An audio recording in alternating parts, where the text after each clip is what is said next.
What if the 1-cent coin in your pocket could actually be worth hundreds or even thousands of dollars? Believe it or not, that's exactly what happened to people who found a rare version of the 1972 Lincoln penny. Most of these coins are still only worth a cent, but a few carry hidden errors that make them extremely valuable to collectors. So before you toss that penny aside, listen closely, because the 1972 Lincoln cent might just be one of the most exciting coins hiding in plain sight. Let's start with the story behind it. The Lincoln cent has one of the longest-running designs in U.S. coinage history. It first appeared in 1909 to celebrate the 100th birthday of President Abraham Lincoln. The idea was revolutionary at the time because no U.S. coin had ever featured a real person. Sculptor Victor David Brenner designed the famous portrait of Lincoln, which appears on the front of the coin. His initials VDB are located at the bottom of the coin near Lincoln's shoulder. By 1972, the Lincoln cent had already been circulating for 60 years and was one of the most recognized coins in the world. It had gone through a few changes over the decades.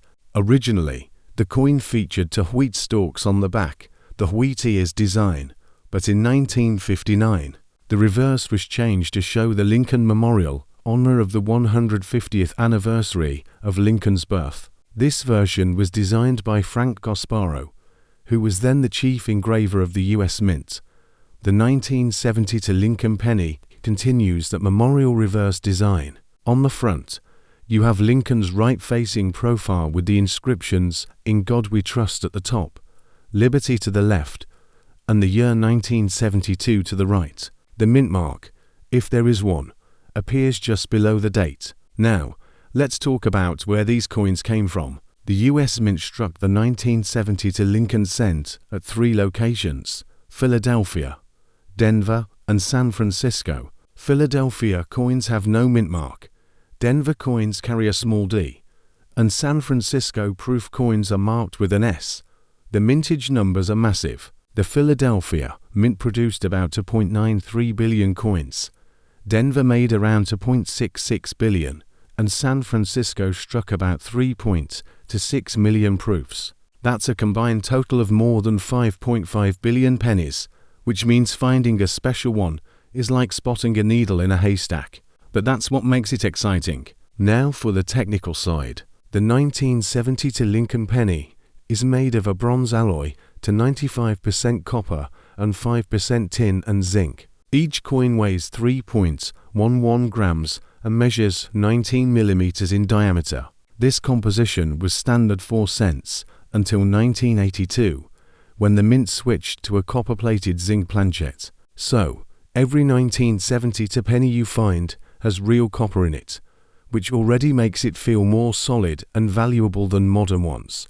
But what makes the 1972 penny famous is one specific variety, the 1972 double die obverse. This is one of the most dramatic and well-known double dies in the entire Lincoln cent series, and it's the reason collectors still search for these coins today. So, what exactly is a double die? During the minting process, the die the metal stamp used to strike coins is created by pressing a master design into it. Sometimes, if the die shifts slightly between impressions, the details appear twice.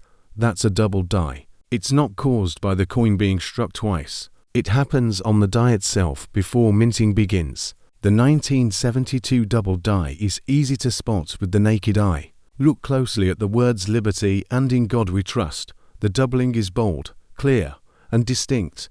You can see strong separation lines in the letters. Even the date 1972 shows doubling.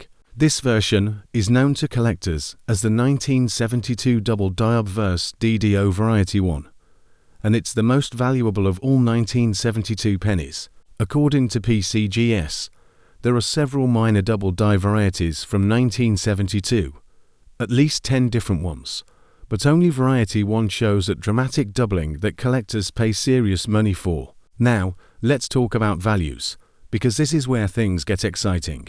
A normal 1972 penny that's been in circulation is still only worth 1 cent, even in uncirculated condition. A regular 1972 Philadelphia or Denver penny might sell for around 10 to 25 cents. A brilliant uncirculated example, graded Miss 65, can bring $1 to $5, not much, but still better than face value. However, the 1972 double die obverse changes everything. Even in lower grades, it's valuable. A lightly worn example can sell for $100 to $150. In uncirculated condition, the price jumps fast. An MS-63 is worth around $250, while MS-65 examples can reach $400 to $600 now for the best of the best. A top-grade coin, MS-67 Red, can bring $1,500 to $2,000, and one exceptional piece even sold for over $3,000 at auction.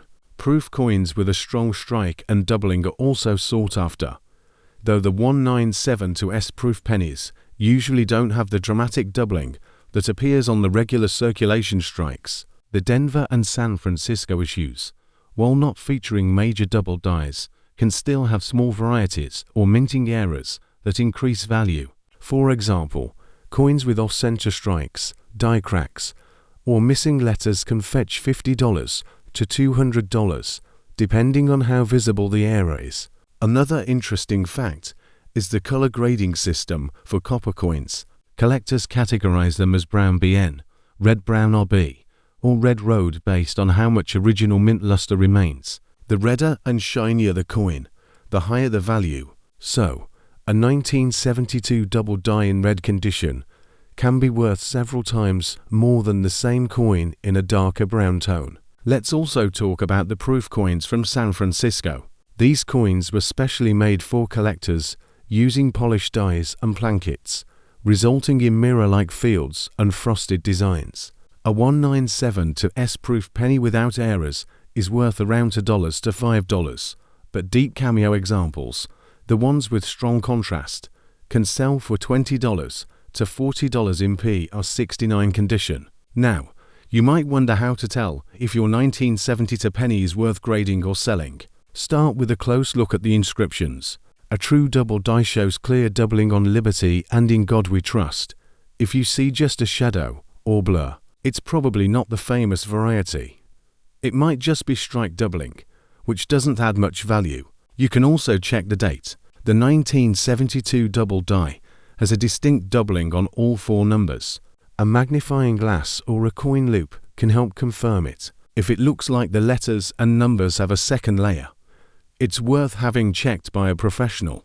Once you think you've got a potential variety, the next step is to have it authenticated and graded by a reputable service like PCGS or NGC.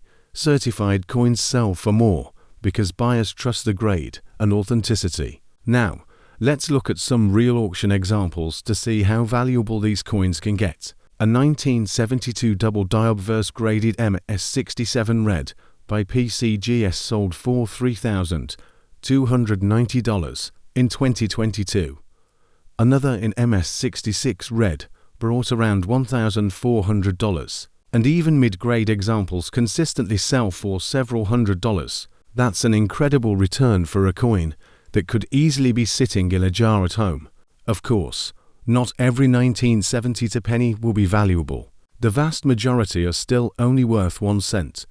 But what makes this coin so fun to collect is the hunt, the idea that something so small and ordinary could turn out to be a treasure.